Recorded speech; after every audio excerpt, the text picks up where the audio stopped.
Yes, 4K ultra settings HDR. Does it get any better than this?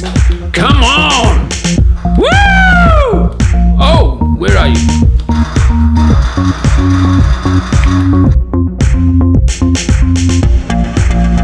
Righto, Toyota champs. Today we're going to have a look at BenQ's EL2870U 4K HDR 1 millisecond response monitor. So you want to upgrade that Windows Home to Windows Pro, or just get killer prices on Windows, Office 2016 and cheap gaming keys? Head on down to 0 and 9, make sure you copy and paste my code from the description to get a price that's going to make you go woo!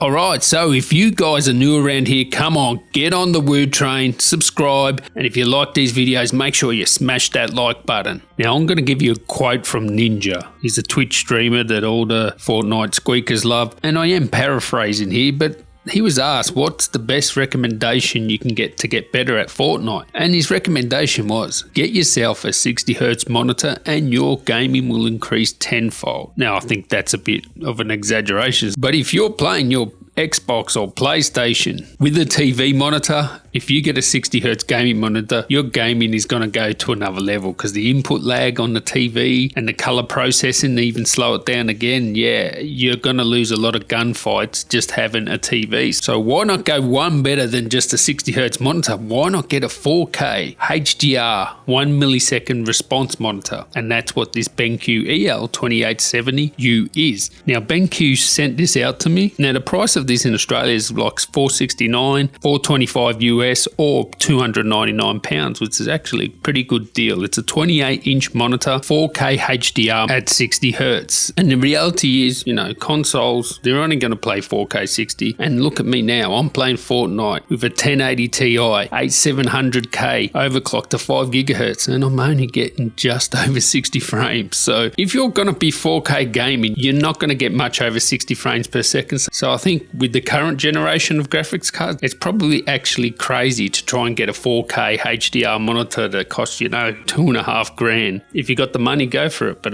probably wait for the second generation when it comes to this. So if you're gaming 4K, PC, console, whatever, this is what you want. 60 Hz is perfectly fine because you're not going to get much more than 60 frames per second. So it is a TN panel, 28 inches, 300 nits of brightness, so it's not one of these HDR 10s with a peak brightness of 1000 nits and color gamut approaching Rec 2020. But I can guarantee you one thing for sure, you do get the HDR experience with this. You can turn it on and off. It has that magic button down there where you can turn it off, and you do use Windows to turn it on and off. When I played Battlefield with this monitor HDR, it was friggin' fantastic, and because it has a 1 millisecond response time, super fast response time, and that's what makes TN panels great. They have the best response time. Viewing angles aren't the best. You get the TN traits, so you know, if you're looking underneath or from the top, the viewing angles aren't the best compared to say IPS, but when it comes to response time, you cannot beat TN, and this is one of the better TN panels I've used, that's for sure. It even actually measured around 90% sRGB, and having a look at the display, my pinks look perfect, and when I calibrated it, it was pretty much bang on. So you could do some color work with this, although if that's your primary use, you're probably better off with another monitor, but you can get it done with this. Having a look at the style of the monitor, nothing stands out here. It looks like a standard monitor. It's not beautiful, it's not ugly, doesn't have thin bezels, but the build quality is solid, and no one's going to say, what's that ugly thing on your desk? It just looks benign. It just looks like a standard sort of monitor. And as you can see by the side, it's not too thick, just bog standard as I said. You can wall mount this, has Razer mounts on the back. The adjustability of the monitor is only the forward and back tilt of 5 degrees. It has built-in speakers, which are perfectly fine. For ports, we have 2 HDMI 2.0s,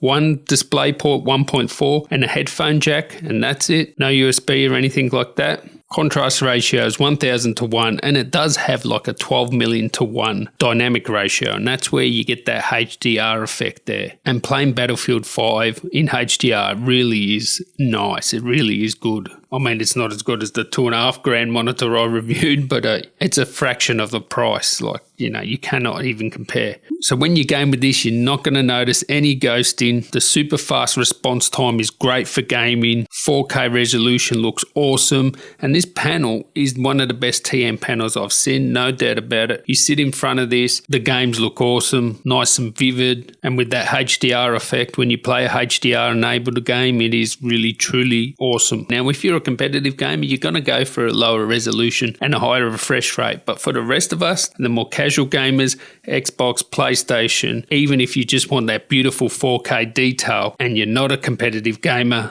this is the kind of monitor you definitely want to look at. Now, when I use my computer, game, anything, I always use these glasses. The reason I use these glasses is it blocks the blue light out. It stops my eyes from getting sore. The only time I take these glasses off when I'm using a computer is when I'm doing color grading. The great thing about this monitor is it has eye care. Now, I thought, this is a bit of marketing BS, but I took my glasses off and for 2 days I did not use my glasses while using this monitor. And I have to say, my eyes still did get sore, but to compare to how they would be if I didn't have my glasses on a normal monitor, much better. So this eye care built into this monitor is really good. You can go in there, change the settings of it. Also, you have this thing called BI Plus, which is basically sort of like True Tone. It sort of corrects the monitor brightness and by measuring the light in the room. That's another great feature. Do really like the eye care aspect of this monitor. So the on-screen display is controlled by buttons underneath. It's pretty simple to work out, and this is where you can change the eye care mode and do your brightness and contrast settings. Very easy to work, and you'll figure it out within like a minute. So overall conclusion of this monitor is, would I use this monitor? Yes, 100%. If I was a console gamer, I would use this monitor. I'd love it. Or if I wanted to play a game that I want the 4K detail and that HDR experience, yes, I would use it. You know, not everyone plays first-person shooters and wants a 144 Hz monitor. And this also has FreeSync too. So you're using a console, Xbox or PlayStation, you can use FreeSync and get a tear-free gaming experience. And your gaming is going to go to the next level. If you're using a console and you've been using a TV and you use this, it's going to be night and day difference there. You're going to get much better at the game. I guarantee you that. If you're playing Fortnite or something like that, 100%, if you've been using a TV, this is what you want. So overall, for the price, you get the HDR experience. I really do like this display. It's nice, bright, it's vivid. I have a great gaming experience on it. So let me know what you guys think. Do any of you use a console and TV? And yeah, this is what you want to look at.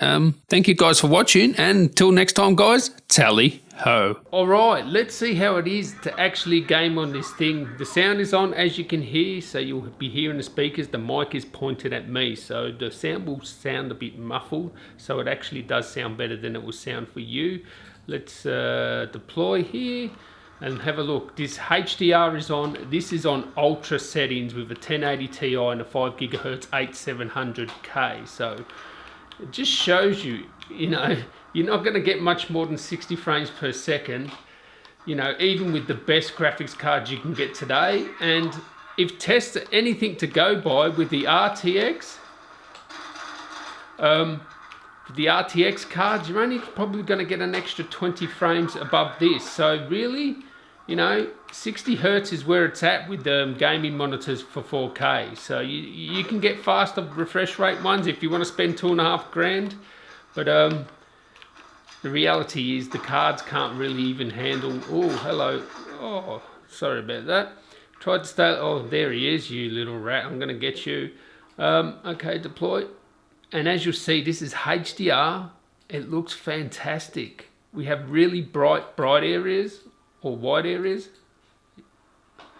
And look how dark it is in here. Dark, and look how bright it is out there. It looks fantastic, this game. And as you can see, with a 1080 Ti, you're still only not even just touching 60 frames per second at ultra. So reality is, this is what you want. It's no point buying a 120 Hz monitor now, especially when 4K I'm talking about, especially when they're first generation. If you want to game 4K, get one of these monitors. You know, fantastic value. HDR, look how good it looks. Look at the difference between the shadows there and the brightness. Look, you get the full HDR effect. All right, it's not 1000 nits peak brightness, but you get the HDR effect. I certainly feel the effects of the HDR shooting there. Oh. Oh, damn it. It looks fantastic. Oh, no, I better bleed out. Come on, start again. But look at it. Look how dark those shadow areas are and how bright it is up there. It looks fantastic. And you get the fast response time. So you not only get 60 Hertz, 4K, HDR, you get the HDR experience for a very reasonable price, might I add. And it just looks so much better than standard dynamic range. This HDR looks, you can see how searingly bright that sun is. And it looks fantastic.